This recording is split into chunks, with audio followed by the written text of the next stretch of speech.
La réussite scolaire est souvent perçue comme un objectif exclusif des établissements éducatifs, des enseignants et du système éducatif en général. La réussite scolaire d'un enfant ne dépend pas uniquement des enseignants, mais aussi du soutien et de l'implication des parents. En effet, l'engagement des parents dans la scolarité de leurs enfants a un impact direct sur leur motivation et leur performance. Un suivi régulier des devoirs, un environnement propice à l'étude et des encouragements constants sont des facteurs clés pour favoriser l'épanouissement scolaire de l'enfant. Un enfant qui se sent soutenu et encouragé par ses parents aura plus de confiance en lui et sera plus motivé à apprendre. Il est primordial d'être à l'écoute de ses préoccupations et de valoriser ses efforts, même en cas d'échec. Un climat de confiance favorise une attitude positive face aux défis scolaires. Il y a des parents qu'on voit qui n'ont même pas le temps de travailler avec les enfants à la maison. Il y a des parents aussi que nous voyons qui n'ont pas ce temps-là de donner des petits exercices aux enfants. Et ça pénalise aussi l'enseignant dans ce sens-là. La réussite devait dépendre des parents et de l'enseignant aussi. Donc le parent a le droit d'accompagner l'enseignant pour faciliter cette réussite-là. Fort de ce qui précède, on comprend aisément que la réussite scolaire n'est pas le fruit d'un seul facteur, mais d'une combinaison de soutien, de motivation et de collaboration. Si l'école joue un rôle majeur dans l'acquisition des connaissances, les parents ont un rôle tout aussi fondamental dans l'épanouissement scolaire de leurs enfants. Leur implication active dans la vie scolaire de leurs enfants, tant à la maison qu'à l'école, contribue de manière significative à leur succès. C'est donc un investissement précieux et indispensable, tant pour l'avenir de l'enfant que pour la société dans son ensemble.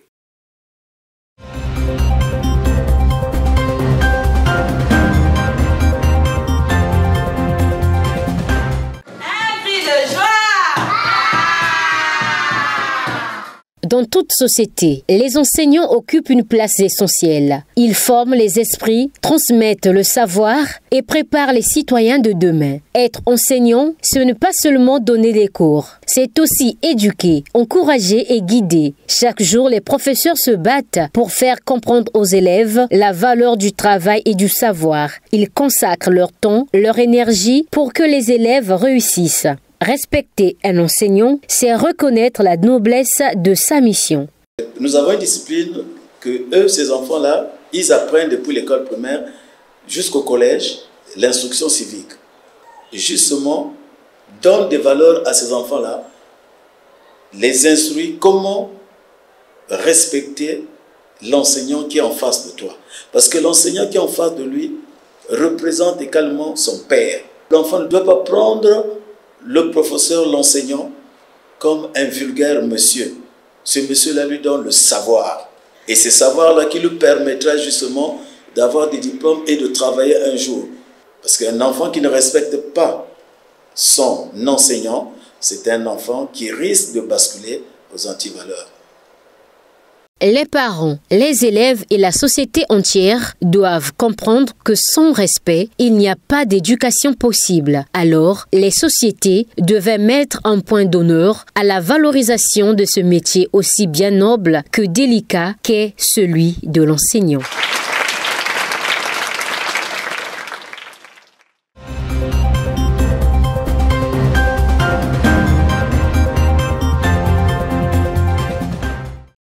Dans nos sociétés africaines, le respect des aînés a toujours occupé une place centrale. Il représente l'une des valeurs les plus importantes de la vie communautaire. Pourtant, cette valeur semble s'affaiblir au fil du temps. Autrefois, un enfant qui croisait un adulte s'empressait de le saluer avec politesse. Il écoutait les conseils, obéissait aux recommandations et savait reconnaître la place de l'aîné. Aujourd'hui, on observe de plus en plus de jeunes qui parlent sans retenue, qui coupent la parole aux adultes ou qui n'accordent plus d'importance à leurs paroles. Le respect des aînés ne signifie pas avoir peur d'eux ni obéir aveuglément. Il s'agit plutôt d'une marque de considération et de reconnaissance envers ceux qui ont vécu avant nous et qui détiennent une expérience précieuse. Les aînés ont un rôle de guide, de modèle et de mémoire vivante. Les écouter, c'est apprendre à mieux comprendre la vie. Les aînés sont une source. Les aînés ont une expérience de vie avant le jeune. Et maintenant, quand vous avez besoin d'un conseil, d'une exhortation, d'une expérience, vous devriez consulter les anciens. Parce que les anciens vont vous transmettre leur savoir. Ils vont vous transmettre leur connaissance, l'expérience de leur vie. Et pour aller loin, il faut respecter les gars qui ont vécu. Parce que eux, ils ont l'expérience du passé, du présent et de l'avenir. Une jeunesse qui respecte ses aînés construit une nation solide, unie et porteuse d'avenir. Sans problème.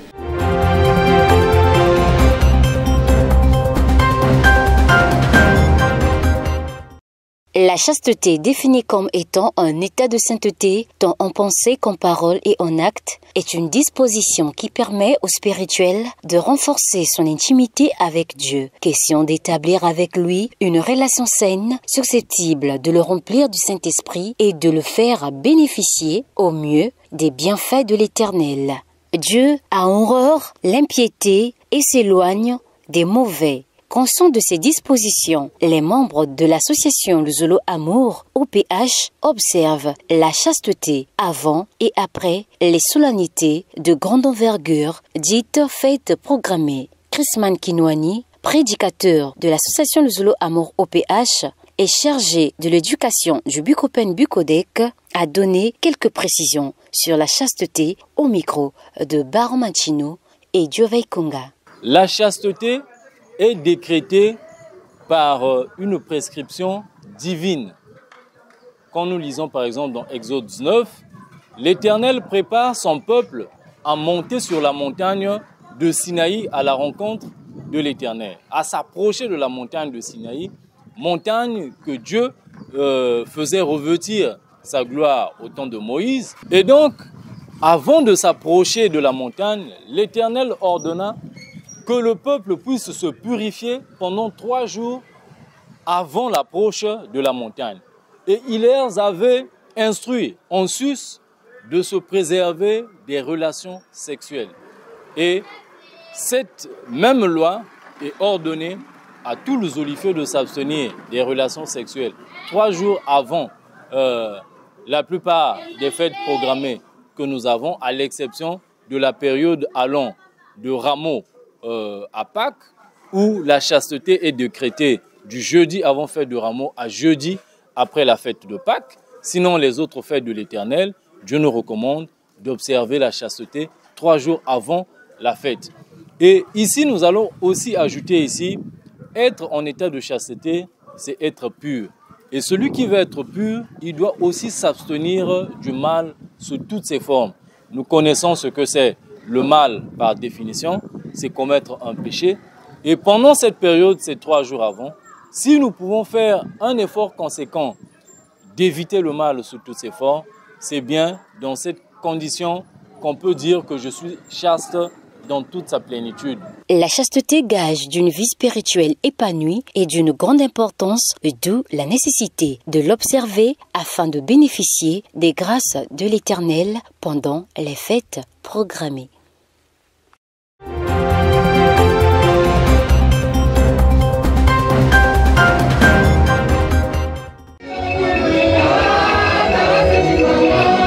Être chrétien, c'est suivre la doctrine du Christ. Vivre selon Christ à son modèle le plus simplement. C'est pour être en conformité avec les Saintes Écritures que le grand maître de l'OPH, Guy-Émile Loufoy Sichikwabo, président fondateur de l'association Le Zolo Amour OPH, a mis à la disposition des membres de la dite association ce qu'il faut faire et ce qu'il ne faut pas faire. Ainsi donc, il est interdit aux frères et sœurs, lors des cérémonies spirituelles, de porter des boucles d'oreilles, des chaussures capables de blesser, les armes à feu ou blanches, les pantalons serrés dessinant ainsi le corps, des longs cheveux avec mèches, avoir des vernis, des bracelets et bien d'autres. Tout ceci pour éradiquer les comportements mondains que certains frères et sœurs adoptaient lors des assemblées spirituelles. Pape Émile a voulu que nous puissions donner un sens sacré à nos assemblées spirituelles. Il a voulu que nous puissions donner toute la sacralité à Dieu dans toutes les assemblées spirituelles et éviter toute action qui frise la mondanité par le peuple de la deuxième nation de l'Éternel que nous sommes. Quels sont ces actes qui frisent la mondanité? C'est par exemple les sœurs qui mettent des additifs sur leur tête, comme des mèches, des perruques. On en trouve aujourd'hui des femmes lousolifiées, des sœurs, j'allais dire, qui font parfois des piercings, qui se percent les nez, les langues, les lèvres. Je ne sais pas pour quel genre de goût. Certes, c'est pour la beauté, mais cela ne fait pas partie de la culture des spirituels ou des chrétiens. Nous avons aujourd'hui certaines personnes, quand elles portent des tenues qui dessinent le corps, eh bien, ça déconcentre certaines personnes qui les voient d'un mauvais œil. Et deuxièmement, ça attire comme, pour les plus faibles, des appétits sexuels pendant que nous sommes venus à une séance de louange à l'Éternel. Donc, je trouve mal que les sœurs puissent être une source de malheur pour les frères les plus faibles parce qu'elle a voulu être sexy devant l'Éternel, pas devant les hommes. Mais c'est ici une façon de s'attirer des malédictions et non les bénédictions.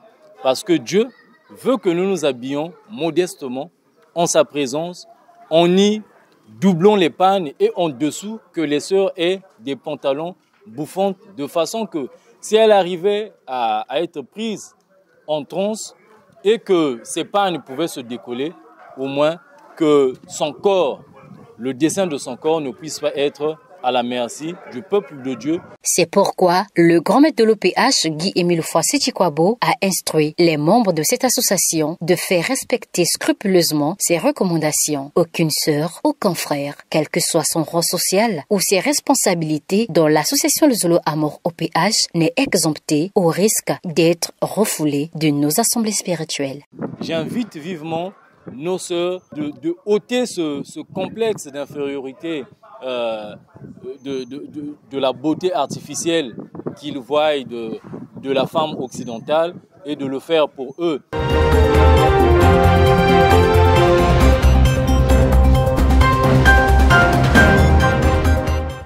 Sensibilisation imagée, nouvelle édition, page 47, troisième paragraphe. Oui, en Dieu tout est possible. C'est à la base de cette image que dans le Zolo, plus précisément dans l'OPH, nous ne demandons jamais aux parents ou autres de se réunir pour faire des confessions de famille autour du malade. Et cela, quel que soit le cas. Même si le malade est à l'agonie, nous partons toujours du principe, c'est Dieu ou c'est Satan qui gagne. Il n'y a pas de position intermédiaire. Il n'y a pas de compromis possible entre Dieu et Satan. Il n'y en aura jamais. Comme nous savons que Dieu est au-dessus de Satan, car il est son créateur, nous sommes sûrs et convaincus que Dieu triomphe toujours. Ainsi donc, lorsque nous intervenons sur un cas, quel qu'il soit, nous avons une ferme conviction que le malade est sauvé.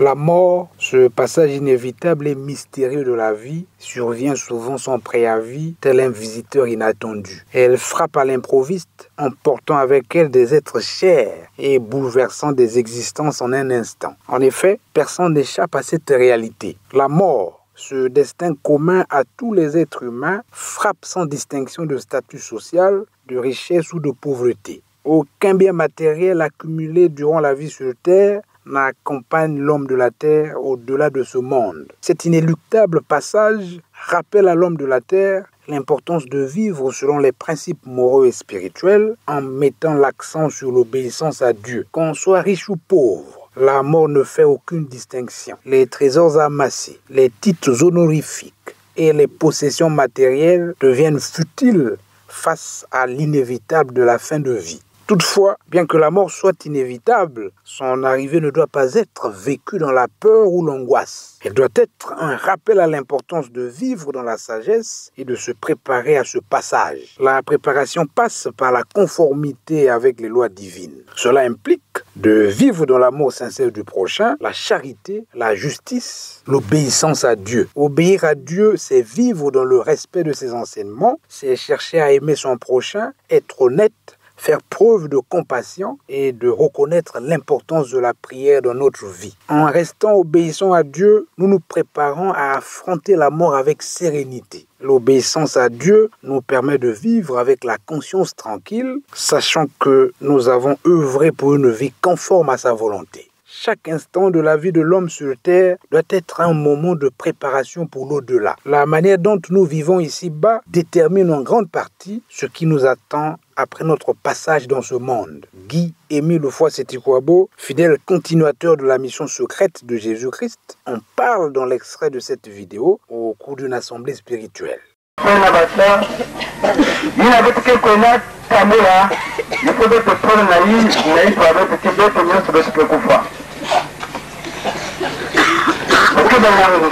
S'il est dans la joie, s'il a tout devant lui, il oublie, il va un jour, non?